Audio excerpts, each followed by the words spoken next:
मैंने test series attempt किए हैं। बायजूस का मेरे पास कोर्स था, टैबलेट कोर्स। टेस्ट सीरीज मैं देता था कॉन्स्टेंटली। वहाँ पे फीडबैक आते थे कि कहाँ एरर हो रहा है और वर्क कर सकता हूँ। तो ऐसे करके मैंने कॉन्सेप्ट्स बिल्ड किए। सर रिकॉर्डेड वीडियोस मैं प्रेफर करता हूँ क्योंकि इंटरनेट का उस पर डिपेंडेंसी नहीं रहता। हम ट्रैवल भी करते हैं कभी कभी, तो हर जगह इंटरनेट अवेलेबल हो ये पॉसिबल नहीं होता।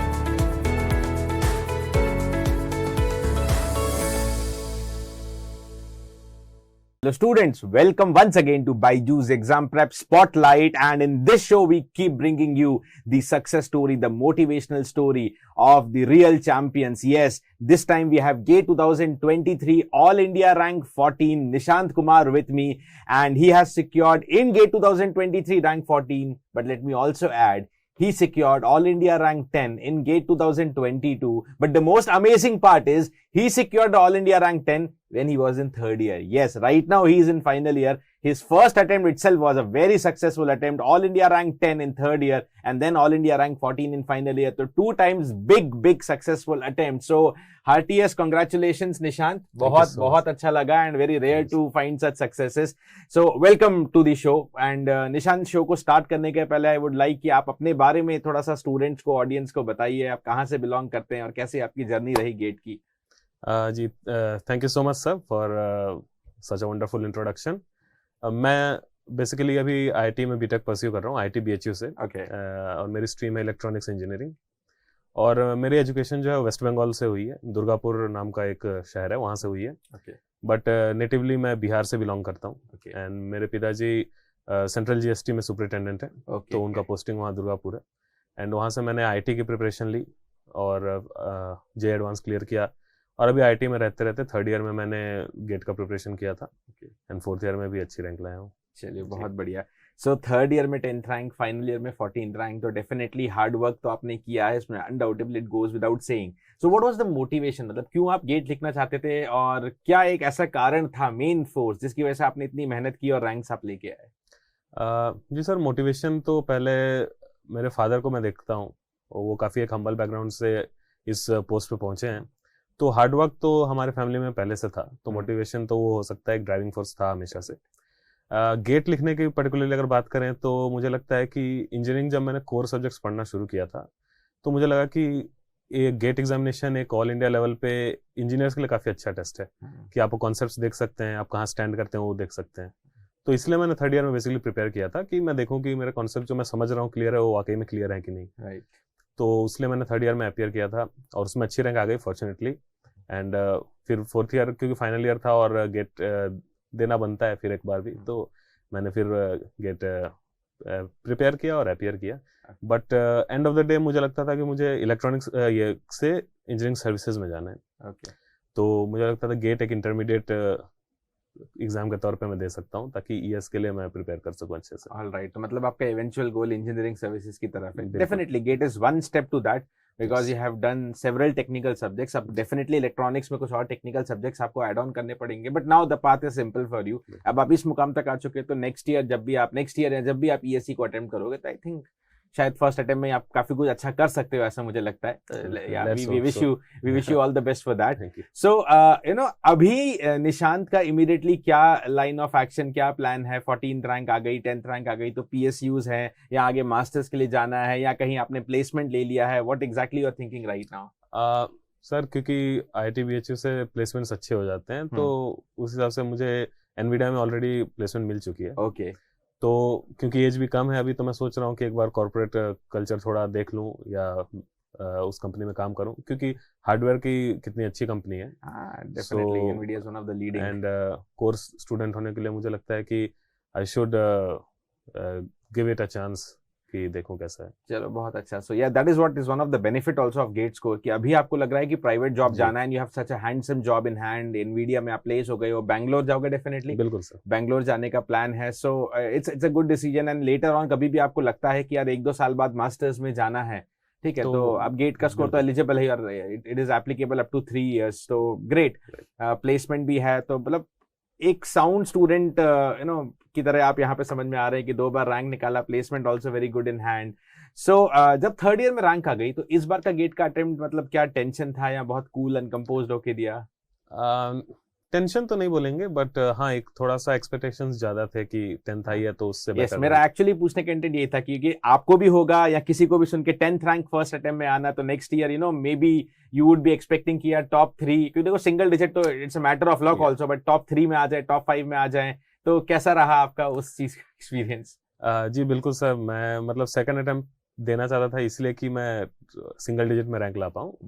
एंड मैंने मॉक टेस्ट भी दिए, बायजूस का मॉक टेस्ट जो होता था, तो उसमें मेरे रैंक ऑल इंडिया रैंक 1 या 2 ऐसे रहती थी, तो एक कॉन्फिडेंस भी था कि ठीक है प्रिपरेशन सही है। बट एग्जामिनेशन डे के दिन थोड़े फ्लक्चुएट करते हैं, उसमें कोई बात नहीं है।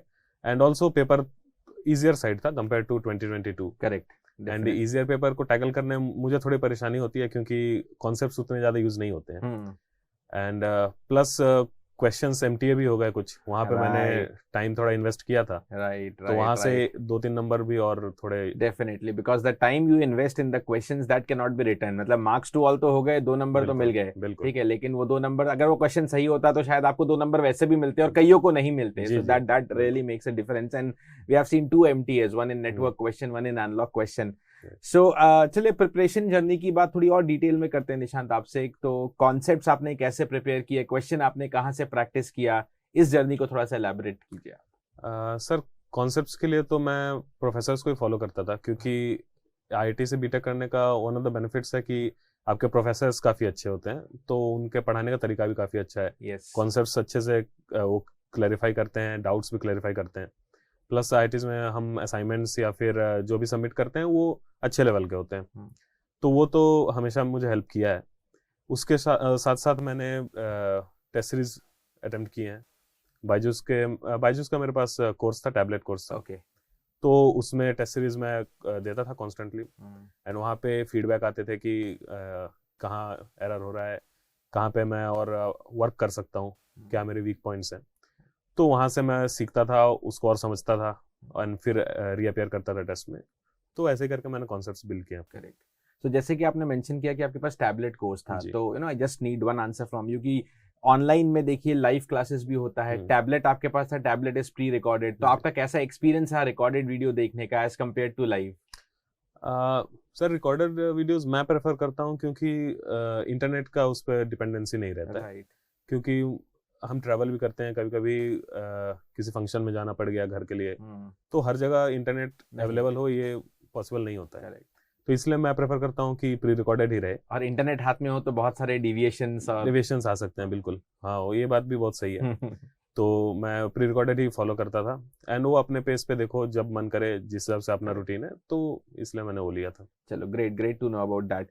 तो क्वेश्चन प्रैक्टिस आपने ज्यादा से ज्यादा कहाँ से फोकस किया, मतलब what was the source of questions तो मैंने टेस्ट सीरीज से फॉलो किया, क्योंकि टेस्ट सीरीज में इतने सारे टेस्ट है, मतलब आपके चैप्टर वाइज टेस्ट हो गए, मॉक टेस्ट होते हैं, कुछ सब्जेक्ट वाइज टेस्ट हो जाते हैं, तो इतने क्वेश्चंस वहां हो जाते हैं कि आपको कहीं और से प्रैक्टिस करने की जरूरत नहीं रहती। यही एक टेस्ट सीरीज का रियल मीनिंग भी है। टेस्ट सीरीज डजंट मीन कि लास्ट में केवल 4 मॉक टेस्ट दे देना हो, it is all about starting with every topic to topic test, right. और क्योंकि आपकी स्पेशली लास्ट ईयर भी 10th रैंक आई, और हम सब जानते हैं लास्ट ईयर 2022 इलेक्ट्रॉनिक्स एक गुड लेवल का पेपर था, तो इसलिए क्वेश्चन प्रैक्टिस वहां पे बहुत क्रूशियल हो जाती है ना। You can not only depend on previous year questions. तो क्या आपने प्रीवियस ईयर क्वेश्चंस किए थे बाय द वे?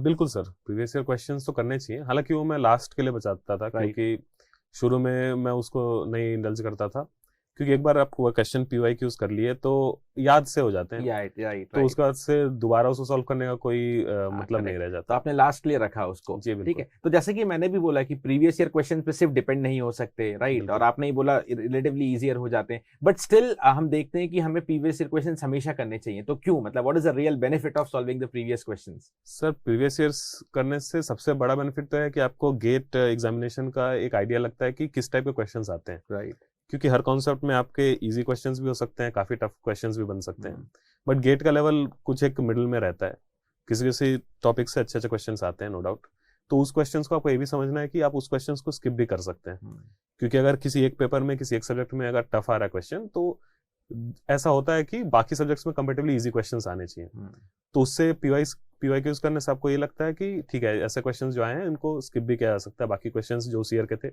उसको ज्यादा फोकस किया जाए, क्योंकि एंड ऑफ द डे आपको तो अच्छे मार्क्स लाने हैं, राइट, तो इसलिए PYQs बहुत हेल्प होता है। और प्लस आप एक्स्ट्रा इधर उधर नहीं भटकते हैं, क्योंकि हर सब्जेक्ट में इतने बुक्स हैं, इतने टीचर्स हैं, आप पूरा तो कंप्लीट कर नहीं सकते। तो गेट किस टाइप के क्वेश्चंस या किस टाइप के कॉन्सेप्ट्स को फोकस करता है, आप स्पेसिफिकली उसको टारगेट कर सकें, इसलिए पीओक्यूज इंपॉर्टेंट है। सो आपने एक और चीज मेंशन की थी अभी कुछ टाइम पहले कि एक बहुत बड़ा बेनिफिट है आईआईटी में होने का कि automatically you get good concept from good professors and also at the same time you get good company around you. काफी लोग सिंसियर तरीके के होते हैं, ठीक है। हालांकि हर बच्चा सेम नहीं होता, बट यहाँ पे जस्ट एक इंटरेस्टिंग बात मैं ऑडियंस को बताना चाहता हूँ कि निशांत की एक बहुत क्लोज फ्रेंड दिव्यांश, उनकी भी 12th रैंक आई है। दोनों साथ में ही नोएडा ऑफिस आए हैं, बीटेक साथ में है, प्रोबेबली बैंगलोर साथ के लिए जॉब में जा रहे हैं। सो अगर moral of the story is कि people and company around you matter a lot, ठीक है। दो लोग साथ में बहुत कुछ नेगेटिव भी कर सकते हैं, बट यहाँ पे दो लोगों ने साथ में मिलके एक ऑल इंडिया रैंक 12 और एक ऑल इंडिया रैंक 14 लेके आया है, right. So that is what I just thought कि एक मेंशन कर दे, इंटरेस्टिंग पॉइंट है। तो बहुत बहुत अच्छा लगा सुन के, दोनों ने बहुत ही अच्छे से गेट को सिक्योर किया। सो प्रीवियस ईयर क्वेश्चंस की तो हमने बात की यहाँ पे निशांत। टेस्ट सीरीज भी आपने बहुत अच्छे से लगाई, बट कितने मॉक्स किए होंगे, कुछ रफ नंबर फुल मॉक्स? फुल मॉक्स जब गेट एग्जामिनेशन था तो ऑल इंडिया बेसिस पे हो रहे थे, तो उसमें मैंने लगता है कि 8 या 9 तो ऑल इंडिया बेसिस पे जो होते थे वो अटेम्प्ट किए। प्लस टेस्ट सीरीज के मॉक टेस्ट भी मैंने 8-10 तो दिए ही होंगे मिनिमम लास्ट के 2-3 वीक्स में। तो मैं बोल सकता हूँ 20 प्लस।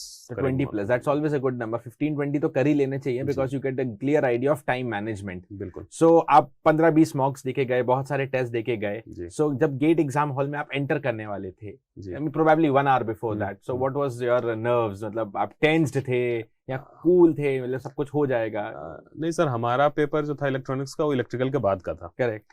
तो मैं जो सेंटर पे पहुंचा था तो इलेक्ट्रिकल के पेपर देख के लोग आ रहे थे बाहर, तो सब बोल रहे थे कि इलेक्ट्रिकल पेपर कितना टफ आया था इस बार, कि कुछ नहीं बन रहा था। एप्टीट्यूड में भी नहीं बन पा रहे थे, इंजीनियरिंग मैथमेटिक्स टफ थे। तो वो सुन के मुझे लगा कि सही में यार इतना टफ तो नहीं होना चाहिए, मतलब जैसा ये लोग बता रहे हैं। हालांकि क्योंकि मेरा पहले रैंक आ चुका था तो उस चीज से तो एग्जामिनेशन प्रेशर में थोड़ा हैंडल करना सीख गया हूँ। क्योंकि आईटी का भी preparation, IIT JEE advance exam देना, वो अलग लेवल का प्रेशर था, तो उसको मैंने सक्सेसफुली हैंडल कर लिया था। तो इस बार भी उतना मतलब कुछ डरा हुआ तो नहीं था।